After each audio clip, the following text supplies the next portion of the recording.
is the story of Dulce Maria. Now, this could just as well be a story about a man, or a child, or you, or me. But this is the story about Dulce Maria. Dulce Maria had lived a bittersweet life. She had had much joy and happiness in her life. She had had many, many children, and she had been blessed. But Dulce Maria had also had sadness. At the age of 50, she found herself to be a widow and alone. One night, Dulce Maria had a dream. She dreamt of a little apple tree full in bloom, and children and adults and grandparents dancing around the apple tree. When she woke up, she said, "I have had a vision." And she wanted to share this vision with someone. And so she called her friend Paolo. And she said, "Paolo, I've had this vision." And Paolo says, "Oh, I've had the same kind of vision. Let us share this with other people." So Paolo and Dulce Maria went and started to talk to other people about this vision. And gradually people started to gather around them. There was Martin, the accountant, and there was Roberto, the lawyer. And let's see, who else was there? I have a little cheat sheet here. I'm trying to remember all of the many, many people. There was, there was Jose and Eileen. Jose was the photographer. And there was Benito. And there was Caterina and Ross. And gradually, all of these people had the same kind of idea. They said, "We love this idea. We love your vision. We want to be a part of this vision." Still, Dulce Maria was afraid to do anything because she didn't feel like she had enough people to move forward on this vision. However, one day her sister called her. Her sister was much older than her and lived way on the other side of the city. And she said, "Dulce Maria, I have had a vision too. And it is very similar to your vision. Let myself and my husband Jorge join you. We have many other people to bring with us." And so Sis and Jorge joined Dulce Maria and her group of people. And pretty soon, Dulce Maria felt like she had enough people to actually go forth and look for property to create this dream and make it come true. Now, the first place that the people went was the Jardín de Rojas, the Garden of the Rocks. And they looked at this land, and it was beautiful. It had large boulders, and it had water right up to it. And they were in love with this property. And they said, "We could have our little apple tree on this property." But as they thought of it, they thought, well, this land is not very good for growing trees. It is mostly rocky. It is very beautiful, but I don't know if our tree will grow well here. And it is a little bit too far from town. We would like to be able to ride our bicycles and walk to town. So they decided to not move to the Jardín de Rojas. The next place they found was the place of the Grande Piñones, the big pine trees. And so they found this piece of property, and it had magnificent trees. It was covered with huge pine trees. And they said, "Oh, this is so beautiful. We love this piece of property. It is covered with trees. But we would have to cut some of these trees down to grow our little apple tree. And it is still too far from town. And we will not be able to walk to town. Maybe we could ride our bicycles, but probably not walk." And then one day Benito came to the group, and he said, I have found a piece of property which is covered with manzanita, and it's on a hillside with beautiful views. And we can walk through town from there. And so the whole community came to this piece of property and looked at it and said, yes, this feels right. Almost like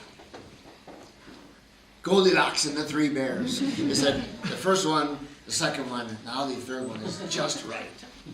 And so they began what became a very inspired time, where they all were together and planning and designing and think about what their little community would be like and where they would plant their little flowering apple tree. And there's a quote, I'm not sure who to attribute this to, maybe Winston Churchill. It was the best of times. It was the worst of times. Charles Dickens. Is it Dickens? Thank you. Tale of Two Cities. Tale of Two Cities. Yes. Was that the very first line? Yes. So, in many ways, it was a wonderful time because everybody was planning together.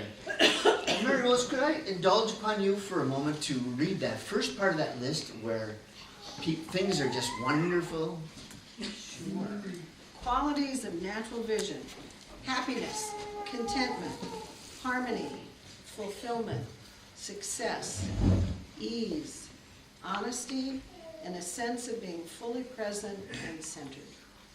And that's how it was. However, the evil head of Iago was raised. And, almost like the flip side of the coin, we had the second part of the list, which was Sense of lack, sense of separation, addiction, fear, suspicion, anxiety, strategic living, and hostile competition. And so it was. Soon people started to take what was theirs and covet it, and the dollar became a big issue. Money is the root of you-know-what. And people started to make decisions and argue about things that were more important to them as individuals than as the community as a whole. And rather than consenting to do everything for the good of the community, they would squabble and argue about what was best for them personally. And as this happened, Dulce Maria began to withdraw. She began to withdraw from her community. She began to lose the vision of the tree, the flowering apple tree, and she began to withdraw from the community. And every time there was a squabble, she would start to put another stone in a wall around her. Pretty soon, Katarina and Ross left the community in a big argument. And the community was divided, and Dulce Maria continued to build the stone wall around her, walling herself off from the very vision that she had to begin with. One stone at a time, one squabble at a time. Eventually, Dulce Maria found herself sitting on the other side of the stone wall, huddled in this shade, in the cold and alone, and exactly like she was before she had the vision. One day, however, Dulce Maria noticed a crack. A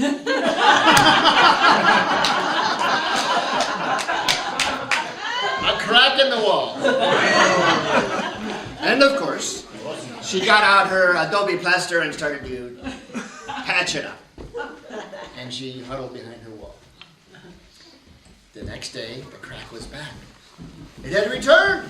So she got her Adobe plaster and patched it up some more, doing a better job this time. And every day, she would huddle behind her wall, and when she woke up, every day, the crack not only was there again, but it grew larger and larger every day.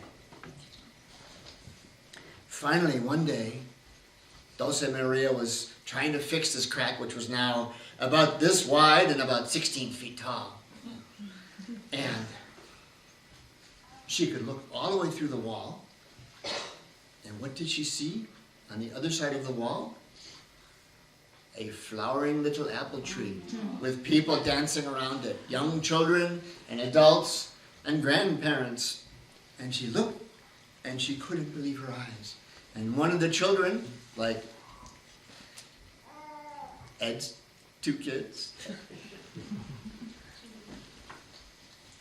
one of the children turned around and looked at Dulce Maria and said, "Take my hand." And Dulce Maria pushed through this crack of opportunity, stepped through the wall, joined her hand, and began dancing around the tree. And that is the story of Dulce Maria.